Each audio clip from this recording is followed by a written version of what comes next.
오늘은 너무 예쁘고 귀엽고 착한 우리 어린이들이 찬양을 해서 하나님께서 더 기뻐 찬양 받아 주신 줄로 믿습니다. 참 감사합니다. 우리 어린이들이 오늘 주인공인 요셉처럼 복되고 형통한 꿈꾸는 사람들이 되어서 하나님의 축복을 많이 받으시기를 주님의 이름으로 축복합니다. 광고 한 말씀 드리겠습니다. 이번 겨울 새벽 부흥회 기간에는 관양초등학교 담알에 인도 공사를 할 수가 있어요. 그래서 현대상가 주차장을 새벽에 열어놓도록 하겠습니다. 그래서 혹시 요 바로 앞에가 조금 불편하시거든 현대상가 주차장을 잘 이용해 주시면 감사하겠습니다. 믿음의 조상 아브라함은 놀라운 믿음과 순종 그리고 적극적인 행동력을 보여주었음을 우리가 보았습니다. 그 아들 이삭은 평생을 온유하고 겸손하게 순탄한 인생을 잘 살았지요. 그런데 이제 야곱에 와서는 이게 흔히 손자가 할아버지를 닮는 격세유전을 볼 수가 있어요. 아들은 아버지를 하나도 안 닮고 손자는 할아버지를 꼭 빼닮고 또 그 조상 중에 또 그런 모습을 후손이 갖는 모습을 볼 수가 있습니다.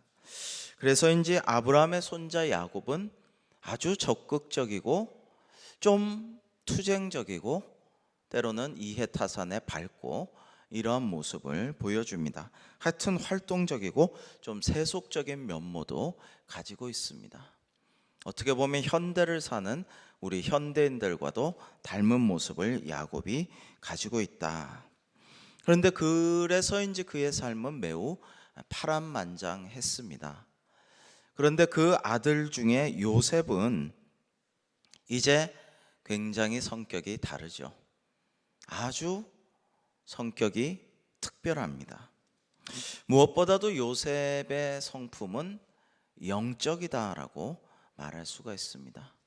야곱이 상당히 세속적이고 타산적이고 투쟁적이다라고 한다면 요셉은 굉장히 영적인 성품을 가지고 있다.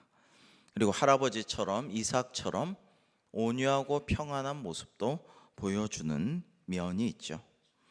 어떤 의미에서는 이 아브라함은 이삭이라는 아들 하나를 당대 자기 대에는 구원한 것 아닌가. 하나님께서 번제로 바치라고 해서 100세 얻은 아들을 바쳤지만은 그런데 이제 하나님이 여호와 일에 준비해 주셔서 사실 아들 하나 건진 것이죠. 아들 하나 믿음으로 바쳤지만 또 그 믿음을 의로 여기셔서 아들 하나 건졌어요. 구원했어요. 그런데 이제 이삭은 조용히 지나가고 아주 별 업적 없이 평안하게 지나가고 손자 야곱은 하나님 붙잡고 놓지 않으며 씨름하는 모든 것을 내던지는 목숨 건 기도를 해가지고 어떻게 되냐면 이스라엘이라는 이름을 얻고 그 가족을 구원하였다라고 할 수가 있죠. 이게 점점 확장됩니다. 요셉에 이르러 비로소 그는 하나님께서 예정하신 큰 그림을 성취하는 인물이 되는 것이에요. 그래서 요셉은 구약의 예수 그리스도의 상징적인 인물로서 나온다고 할 수가 있습니다.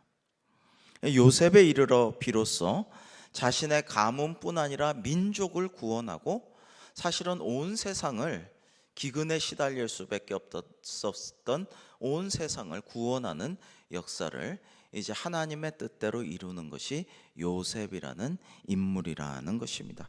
구원의 통로가 되는 것이죠. 아무튼 요셉은 참 신비로운 인물입니다. 성경에 요셉의 믿음에 대한 자세한 내용이 기록되어 있지는 않아요. 요셉이 이러이러한 믿음으로 이렇게 하였다라는 것은 아브라함과 달리 구체적으로 기술되어 있지는 않습니다. 그러나 사실 그의 행동들을 보고 결과들을 보면 거의 완벽한 믿음을 보여준다라고 할 수가 있습니다. 오늘 본문에도 나오지만 어릴 때 형들의 잘못을 아버지에게 일러 바친 것 외에는 그렇게 큰 흠결이라는 것이 요셉에게서는 찾아볼 수가 없어요. 이만큼 흠이 없는 인물도 드물 것입니다. 사실 그것도 형들을 시기하거나 곤란하게 만들려고 아버지께 일러 바친 것은 아니죠. 그저 어려서 몰라서, 사실은 어떻게 그런 것도 모르냐라고 생각한다면 요셉은 굉장히 투명할 정도로 순수한 인물이죠. 좀 생각이 없냐라고 할 수도 있겠지만 매우 순수한 인물이라고 할 수가 있어요. 철은 없는 것이지만. 그래서 우리가 사실 생각해 보면 멋모르고 어릴 때, 또 혈기왕성한 젊을 때 누구나 잘못을 저지르죠. 그래서 사탄 마귀는 자꾸만 옛날의 잘못, 어릴 때 잘못, 지난날의 잘못을 자꾸만 그 아픈 상처를 후벼 파고 들춰내면서 자꾸 그걸 기억하게 만들고 괴롭히지만은 이 하나님께서 하시는 일은 과거는 보지 않는다는 것이죠. 과거의 죄악을 들춰내는 것은 하나님의 뜻이 아니고 현재를 보고 사랑해 주시고 또 미래를, 먼 미래를 내다보면서 축복하고 이끌어 주신다라는 것입니다. 사실은 예수님조차도 선지자가 고향에서 대접받지 못한다라는 말씀을 하셨죠. 왜냐하면 고향 사람들이 하도 예수님 저 요셉의 아들 아니냐 어쩌고 저쩌고 하면서 이러쿵저러쿵 했사니까, 그러니까 이제 예수님께서도 그런 말씀을 하신 것이죠. 어쨌든 요셉은 그 일, 형들 일러 바친 일 외에는 하여튼 흠결이 없는 인생을 살고 큰 믿음을 보여주었으며 하나님께서는 그의 삶을 늘 동행하시면서 형통하게 다 잘 풀리게 만들어 주셨습니다. 그런데 믿음이 좋은 사람들이 대부분 형통한 삶을 사는 경우가 많습니다만은 다 그런 것은 사실 아니죠.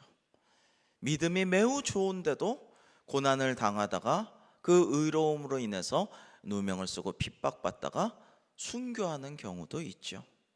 오늘 말씀의 주제는 형통한 삶이 아니라 믿음의 사람들이죠. 그래서 이 요셉이 하나님의 복을 받아 형통하게 살았지만은 그 어떻게 형통했느냐를 보기보다는 요셉의 믿음이 어떻게 계승계대되었느냐, 믿음의 조상 아브람, 사실 그 앞서 보았던 노아, 이분들의 믿음이 어떻게 이 오늘날 요셉에 이르러서도 잘 믿음이 전수되고 계승되고 이어져 왔고 더 크게 꽃피었느냐, 이것을 오늘 우리가 나눠보고자 하는 것입니다.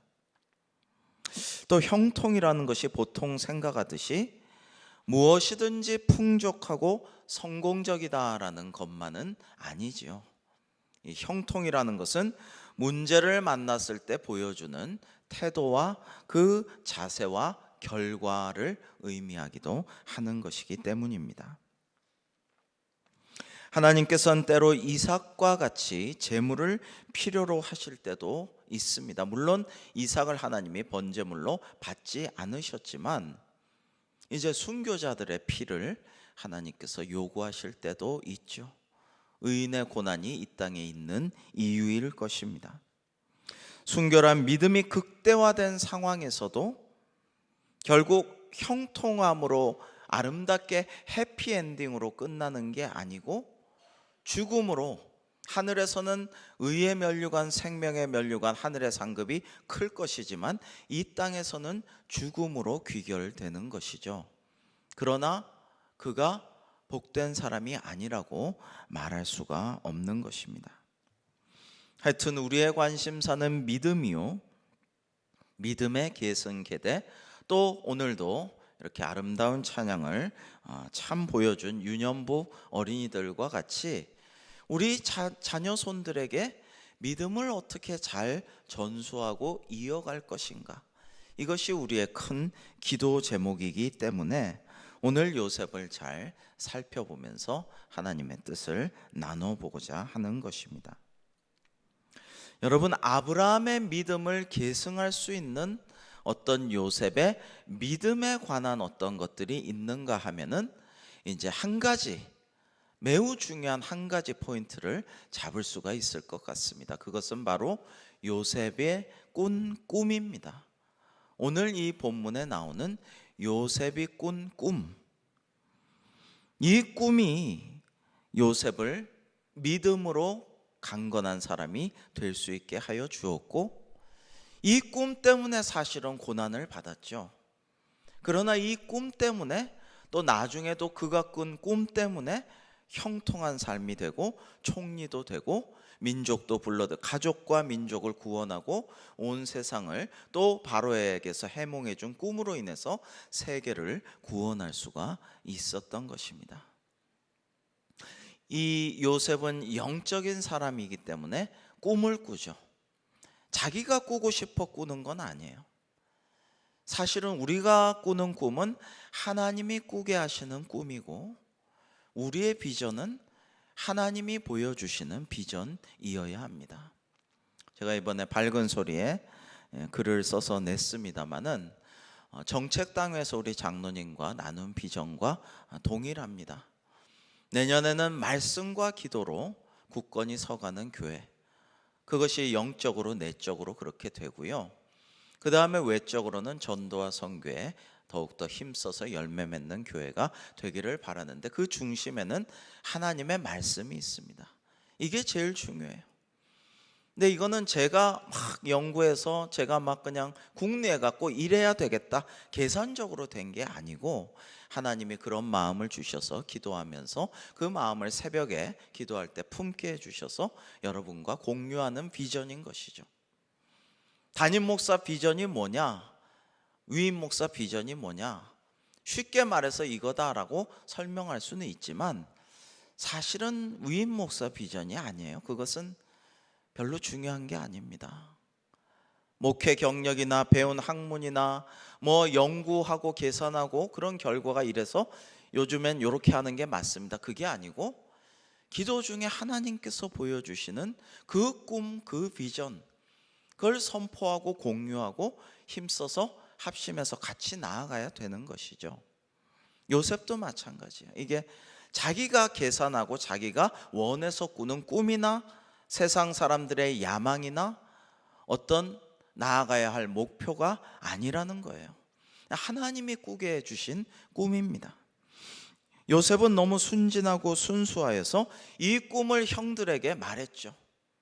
어떤 면에서는 굉장히 기쁘고 신기하고 신비롭고 자랑도 하고 싶고 또 이 꿈과 비전을 공유하고 싶었는지도 몰라요. 그래서 이 순수한 청년 요셉은 자기 꿈을 이야기합니다. 이제 요셉은 꿈을 2번 꾸죠. 오늘 말씀에 7절에서 그리고 9절에서 꿈을 2번 꿉니다. 우리 7절 한번 읽어볼까요? 37장 창세기 7절의 말씀을 한번 같이 읽어보시겠습니다. 시작. 우리가 밭에서 곡식단을 묶더니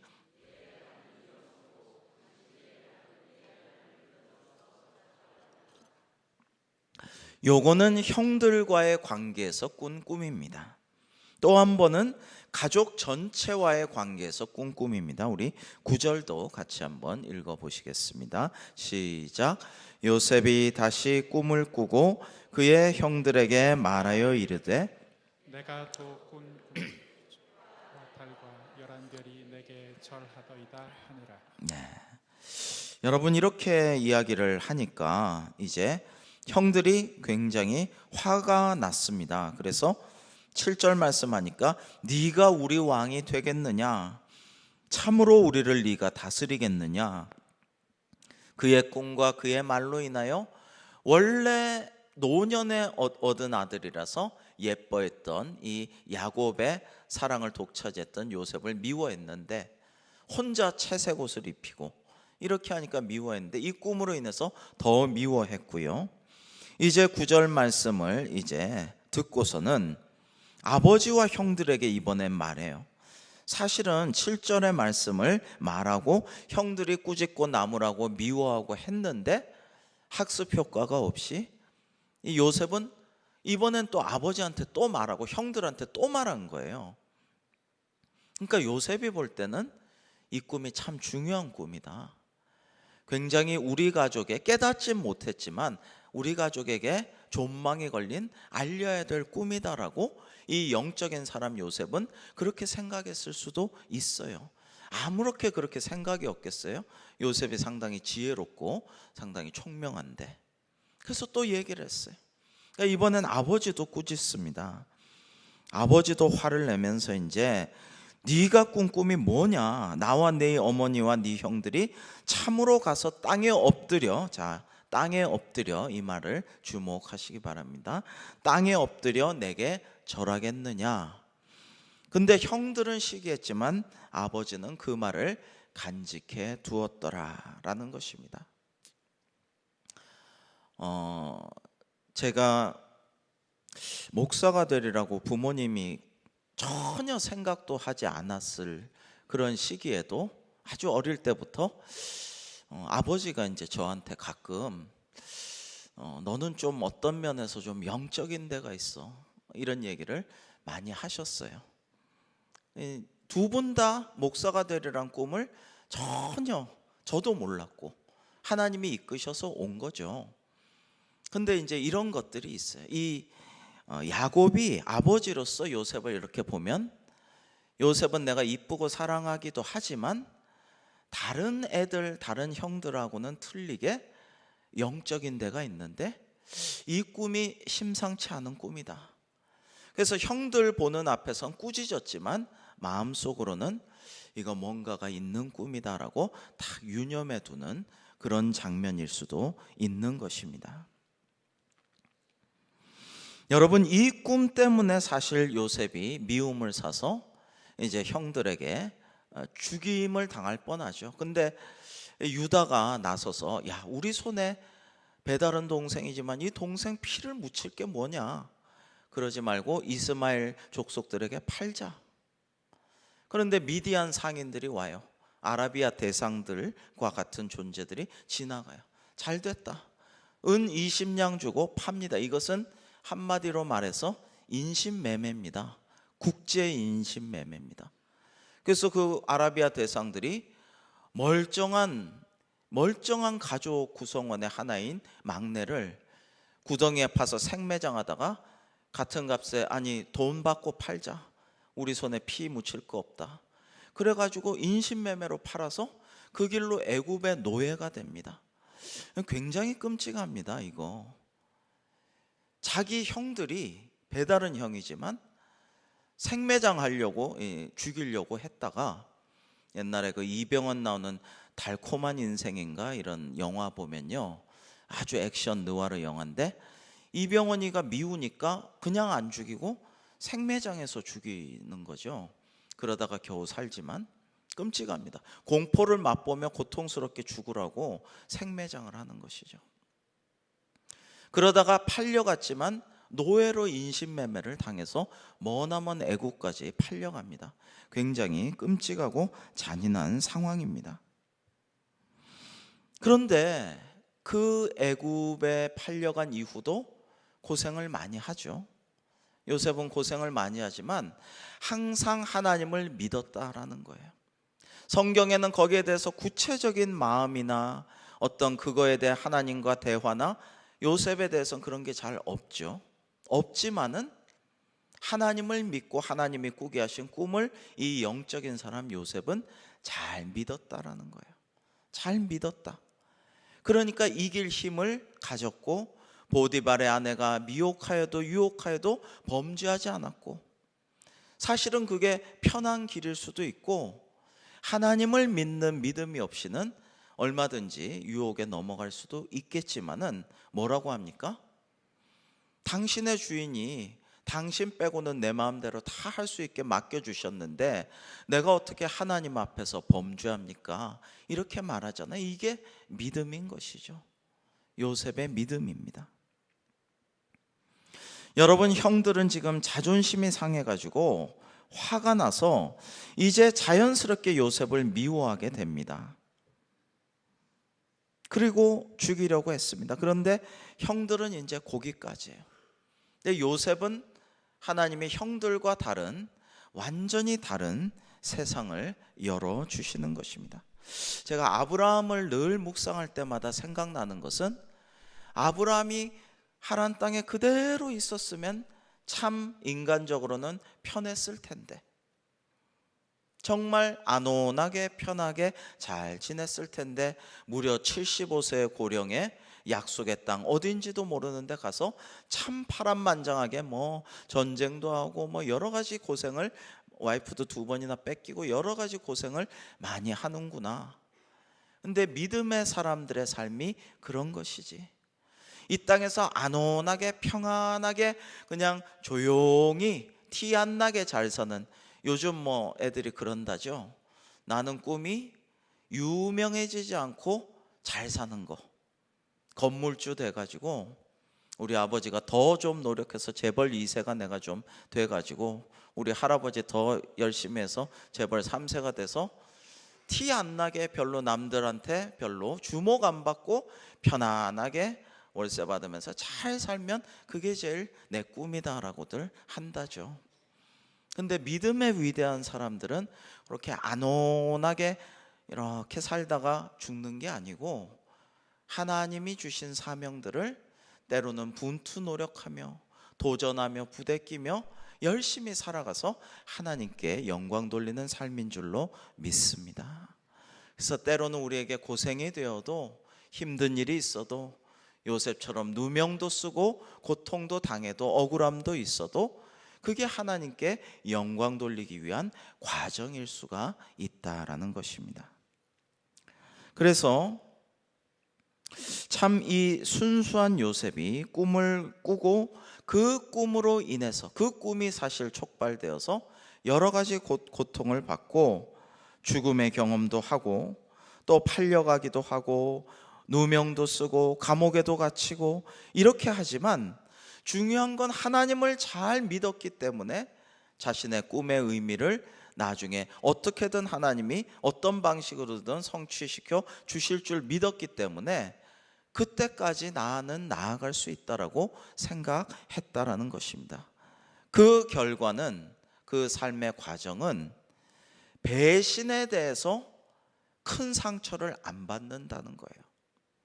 자, 먼저 형들이 그를 죽이려고 했다가 결국에는 팔아넘겼죠. 이제 나중에 창세기 50장을 우리 잠깐 볼 텐데요. 이제 그게 꿈이 이루어지는 놀라운 감동적인 장면이죠. 그리고 주인이었던 친위대장 보디발도 배신하죠. 그 아내는 말할 것도 없고, 보디발은 아내가 유혹했다는 걸 알고 있었어요. 요셉이 아내를 유혹했다라고 생각했으면 절대로 살려두질 않죠. 이 종을 아주 잔인하게 고문하고 때려 죽이죠.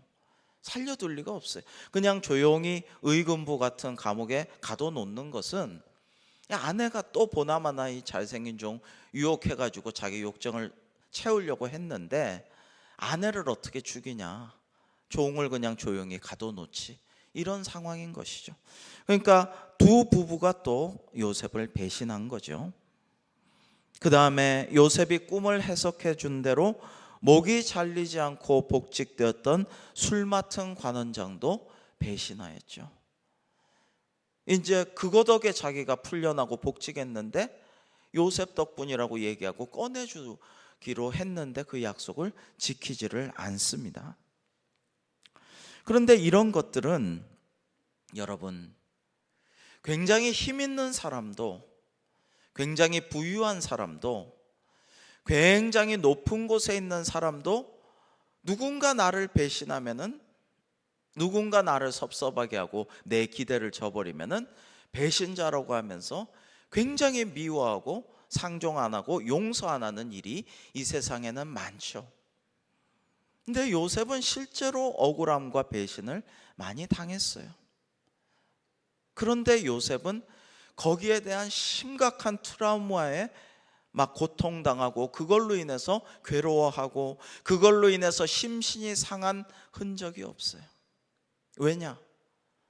전능하신 하나님을 믿기 때문에 그리고 자기에게 꾸게 해주신 그 꿈의 의미를 무엇인가 궁금해하면서 그 꿈이 이루어질 것을 믿기 때문에 요셉은 괜찮아요.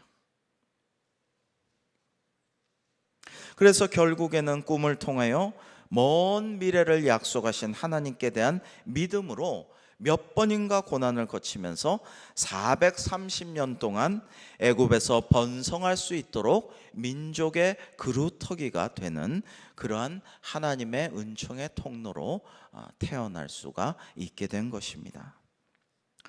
여러분, 진정 요셉의 꿈이 이루어지는 장면을 우리 함께 보시겠습니다. 창세기 50장 15절부터 21절의 말씀을 함께 보시겠습니다.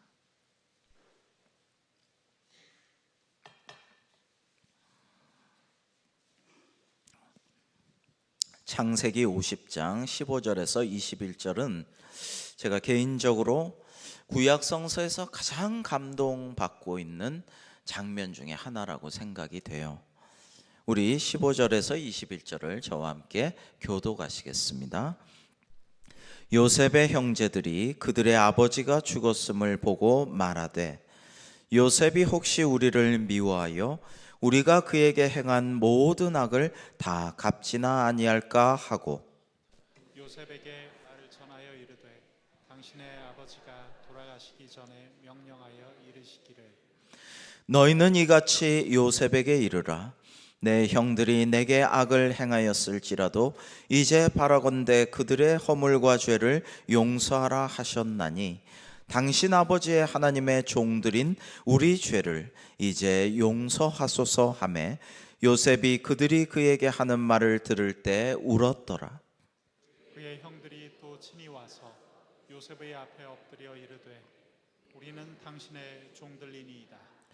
요셉이 그들에게 이르되 두려워하지 마소서. 내가 하나님을 대신하리이까. 당신들은 나를 해하려 하였으나 하나님은 그것을 선으로 바꾸사 하늘과 같이 많은 백성의 생명을 구원하게 하시려 하셨나니 당신들은 두려워하지 마소서. 내가 당신들과 당신들의 자녀를 기르리이다 하고 그들을 간곡한 말로 위로하였더라. 아멘. 여러분, 15절에 보시면 요셉의 형들이죠. 그들의 아버지 야곱이 죽음을 보고 말하되 요셉이 혹시 우리를 미워하여 우리가 그에게 행한 모든 악을 다 갚지나 아니할까 하고 이제 두려워 떨어요. 야곱이 살았을 때는 그래도 설마 우리를 아버지 보는 앞에서 어떻게 하랴 했는데 이제 아버지가 돌아가시니까 너무 겁이 나는 거예요. 잠을 못 자요. 그래가지고 이렇게 말하고는 요셉에게 말을 전해서 이렇게 말합니다. 당신의 아버지가 돌아가시기 전에 명령하여 이르시기를 너희는 요셉에게 이르라. 내 형이들이 내게 악을 행하였을지라도 이제 바라건대 그들의 허물과 죄를 용서하라. 여러분, 야곱이 이런 말을 전하라고 했을 수도 있어요. 있지만 안 했을 수도 있어요. 그죠? 안 했을 확률이 더 높다고 봐요. 모르긴 몰라도. 야곱은 그런 생각 안 하고 요셉이 제가 그럴 리가 없어 꿈도 안 꾸고 평안하게 갔을 수도 있습니다. 근데 형들이 이런 말을 지어내가지고 이렇게 좀 전해라 그래가지고 아버지 유언이다 제발 좀 우리 좀 봐주라 그렇게 전했을 확률이 매우 높다고 볼 수가 있습니다. 그리고 나선 또 뭐라고 하냐면 당신 아버지의 하나님의 종들인 우리 죄를 이제 용서하소서. 대단히 구차합니다. 이 단어 구사가 당신 아버지, 우리 아버지지만 당신 아버지기도 하잖아. 우리는 가족이잖아. 죽이려고 할 때는 언제고 인신매매할 때는 언제고 이렇게 구차하게 말하면서 그 아버지의 하나님, 우리 같은 하나님 믿잖아. 그리고 그 하나님의 종들이잖아 우리가. 그 당신 아버지의 하나님의 종들인 우리 죄를 이제 용서하소서라고 합니다. 여러분, 여러분이 이제 용서하소서 이 말이 또 참 구슬픕니다.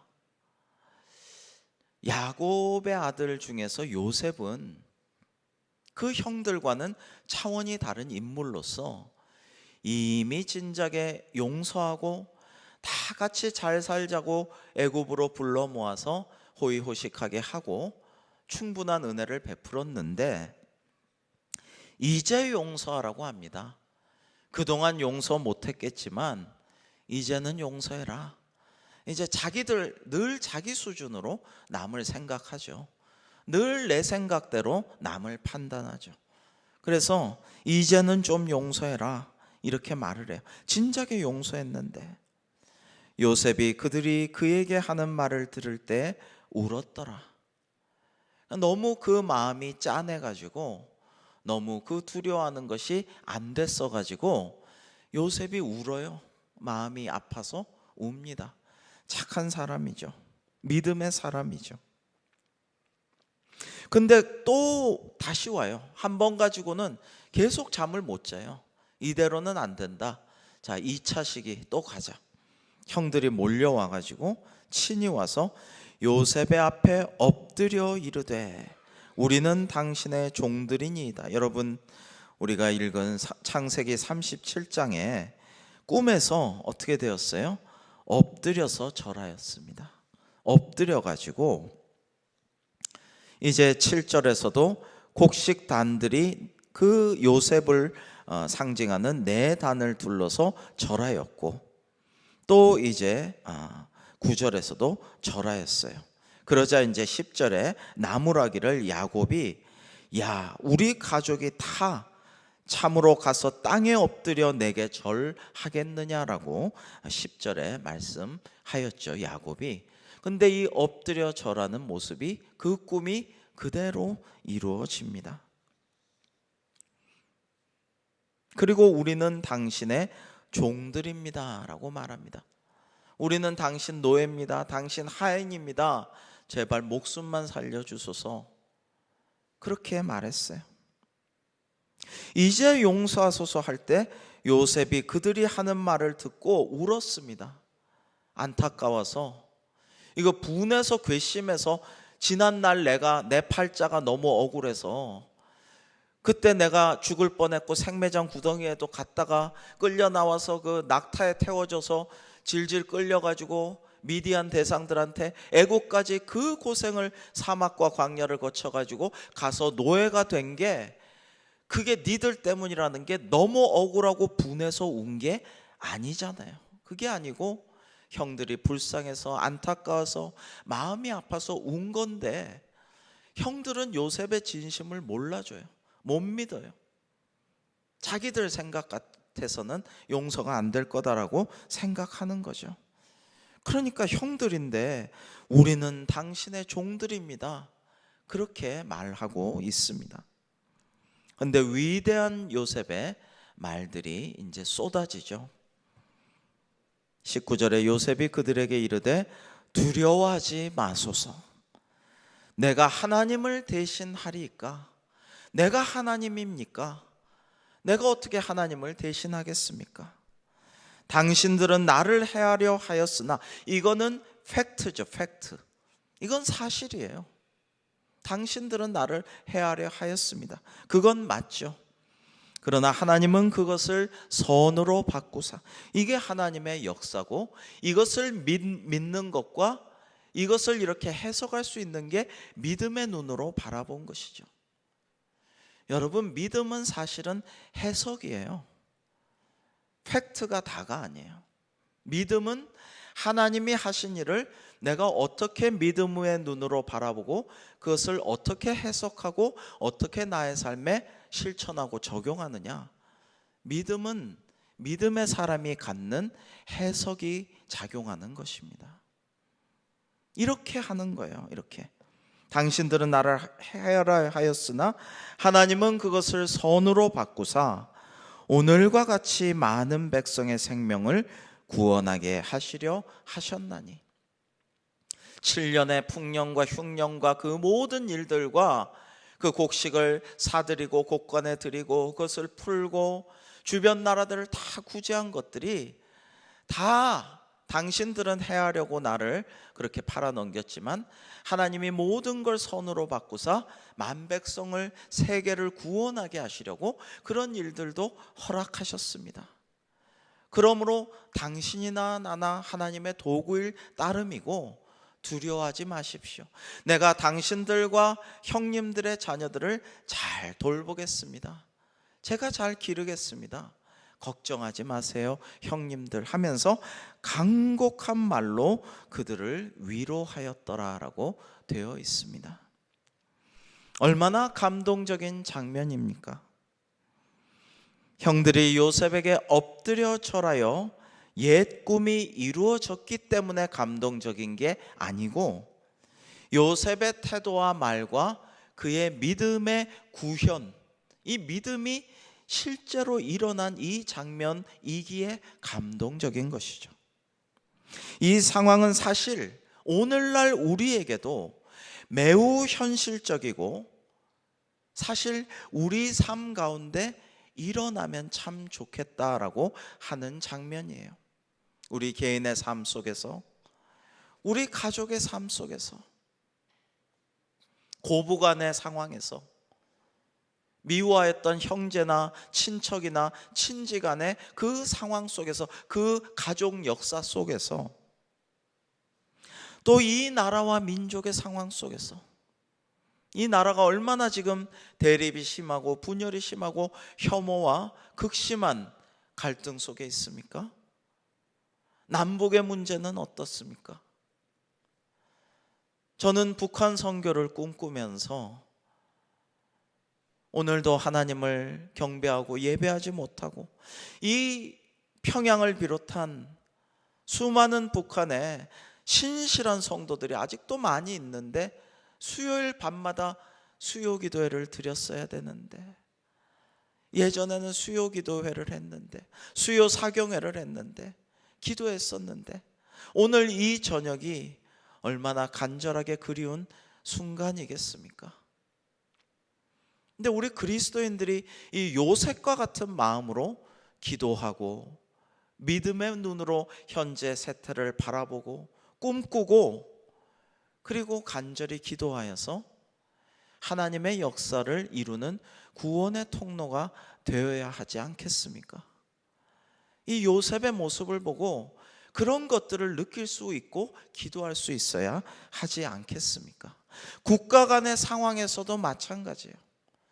나라와 나라 간의 상황에서도 팩트만 따질 것이 아니고 이러한 믿음의 눈으로 하나님의 역사를 이루는 그러한 나라가 되기를 기도해야 되지 않겠습니까?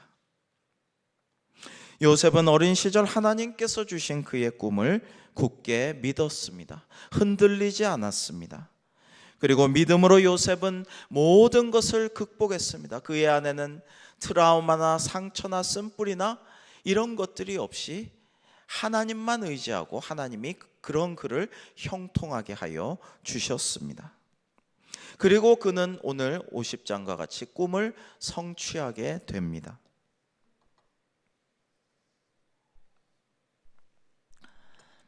이번 주일부터 시작해서 복 있는 사람은 이라는 제목으로 산상수훈 중에 팔복을 주제로 해서 겨울 새벽 부흥회를 하려고 합니다.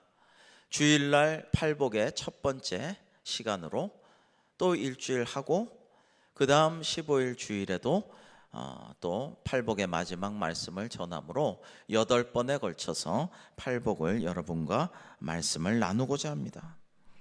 여러분, 복 있는 사람은 어떤 사람인가요? 하나님의 뜻 안에서 복 있는 사람은 세상의 부와 권력과 건강, 장수의 어떤 그런 세상의 오복 이런 걸로 가득한 사람이 아니에요. 그거를 넘어서는 사람입니다. 요셉도 하나님이 주신 고난과 모든 연단의 시기를 거쳐서 1인 지하 만인 지상의 총리가 되고 가문과 민족과 그리고 세상을 구원하는 놀라운 복된 사람이 되었지만은 모든 게 형통한 사람만이 아니죠. 복 있는 사람은 그 마음에 하나님이 주신, 그 영혼에 하나님께서 허락하신 감사와 찬양과 기쁨이 넘치는 사람입니다. 그것이 충만하여, 충만의 뜻이란 내 안에 차고 넘쳐서 주변에 흘러 적셔서 주변에 선한 영향력을 미치는 것이죠. 성령 충만이라는 것은 성령께서 내게 임재하셔서 이게 충만하여 주변 사람들을 다 은혜롭게 만들고 복을 전달하는 것이죠. 가족 간에 벌어진 깊은 애정의 관계 속에서 일어났던 말할 수 없는 아픔과 상처를 극복한 사람, 가족이지만 원수 같았던 나를 미워하고 핍박하고 누명을 씌우고 죽이려고 했던 그들을 용서하고 오히려 돌보는 사람,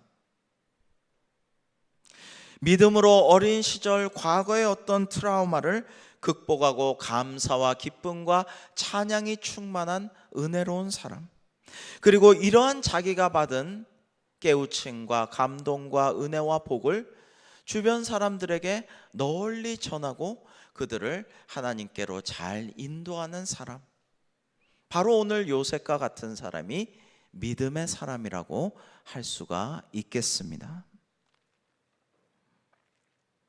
요셉이 몇 살까지 애굽의 총리로 다스렸는지는 정확히 모르지만은 아마도 30세 총리가 된 이후로 110세까지 살면서 오랜 세월 동안 애굽에 번영을 가져다 주었음을 추측할 수 있습니다. 이스라엘 민족은 요셉의 영향력으로 350년을 애굽에서 더 살아야 했습니다. 그래서 나중에 400여 년, 430년 이렇게 지나가지고 출애굽할 때까지 하나님이 큰 복을 주시고 잘 정착하고 번성하게 되었죠. 여러분, 출애굽할 당시에 장정의 수가 50만 명입니다. 남자 성인만 셌기 때문에 전체 이스라엘 사람들을 4인 가족 정도로 환산하면 아마도 200만 명의 수많은 인구가 애굽에서 출애굽했으리라고 추정하고 있습니다.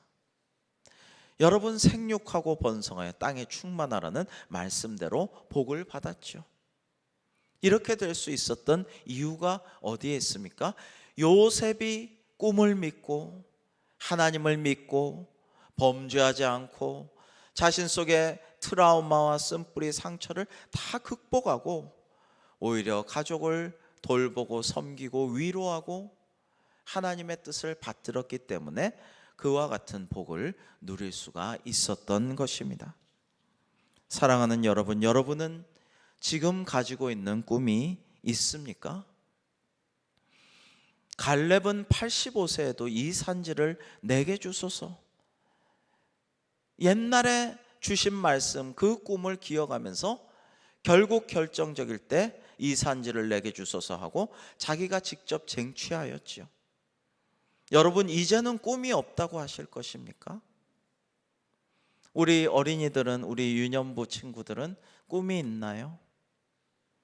여러분, 우리가 하나님이 주신 꿈, 하나님께서 우리에게 허락하신 꿈과 비전을 사모하며 꿈꾸며 예전에 그러한 꿈을 주신 것이 있다면, 또 지금 보여주시는 비전이 있다면 그것을 굳게 믿고 굳게 붙잡고 하나님의 때에 이루어 주실 줄로 믿고 기도하며 서로 도와가면서 하나님이 보여주시는 꿈과 비전을 향하여 달려나가는 우리 모두가 될 수 있기를 주님의 이름으로 축원합니다.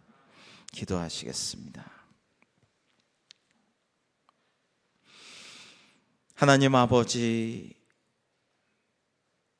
우리에게 전혀 아무런 비전과 꿈이 안 보이더라도 하나님의 꿈이라면, 하나님이 우리를 꿈꾸게 하여 주신다면 반드시 우리를 통하여 그 꿈과 비전을 이루어 주실 줄로 믿습니다. 그러한 꿈을 사모하며 그러한 비전을 믿음의 눈으로 바라보게 하시고 그 꿈을 깊게 믿으며 흔들리지 아니하고 주님께서 명하신 사명을 감당하여 하나님께 영광 돌려드리고 우리는 또한 형통한 복을 받아 누리는 삶이 되게 하여 주시옵소서. 예수님의 이름으로 기도합니다. 아멘.